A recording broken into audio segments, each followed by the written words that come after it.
அனைவருக்கும் என் இனிய மகிழ்வான வணக்கங்கள். புனித செல்வி செய்தித்தாள் வாசித்து கதை படிச்சிருக்காங்க.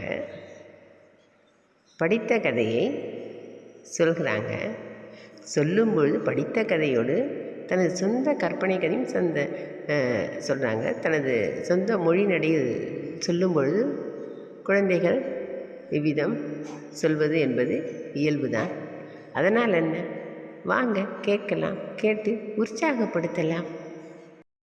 அனைவருக்கும் வணக்கம். என் பெயர் புனித செல்வி. நான் இருட்டை விரட்டின மின்சாரம் அந்த கதை படித்தேன். ஸ்ரீகட்டீரில் படித்தேன். அதில் பாலர் அரங்கத்தில் படிச்சீங்களா? இப்போ நான் அதை பற்றி சொல்ல போகிறேன். ஒரு ஊரில் ஒரு பையன் இருந்தானா. அந்த பையன் அவங்க வீட்டில் மின்சாரமே அவங்க வீட்டில் முன்னாடி இருந்துதான் இப்போல்லாம் இல்லையா. அதனால அவன் ரொம்ப இறுக்கமாகவே இருந்தானா. அதனால அவன் என்ன பண்ணிட்டான், அவனும் சரி போயிட்டு அவன் போய் அவங்க மொட்டைப்படியில் போய் படிக்க போனானா. படுக்க போகும்போது அங்கே ஒரே நல்ல மஞ்சள் லைட்டாக எரிஞ்சுட்டே இருந்துதான்.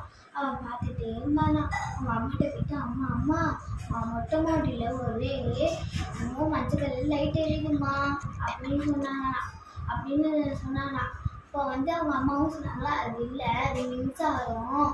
அது மின்சாரம் பூச்சி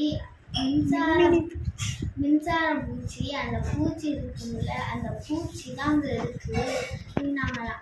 அந்த பையனும் எல்லாரும் தூங்கினதுக்கப்புறம் அவங்க போய் என்ன பண்ணிட்டான், அங்கே போயிட்டு மின்சாரம் பூச்சி பார்த்துட்டே போனான்னா.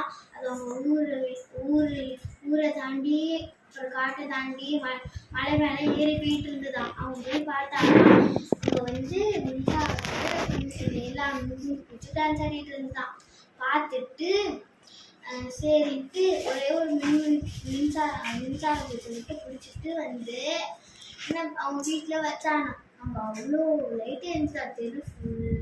அவங்க அதுக்கப்புறம் நிறைய பூச்சிலாம் பூச்செல்லாம் பிடிச்சிட்டு விட்டானா. தெரு ஃபுல்லாகவும் மின்சாரமாக இருந்துதான். நன்றி, வணக்கம்.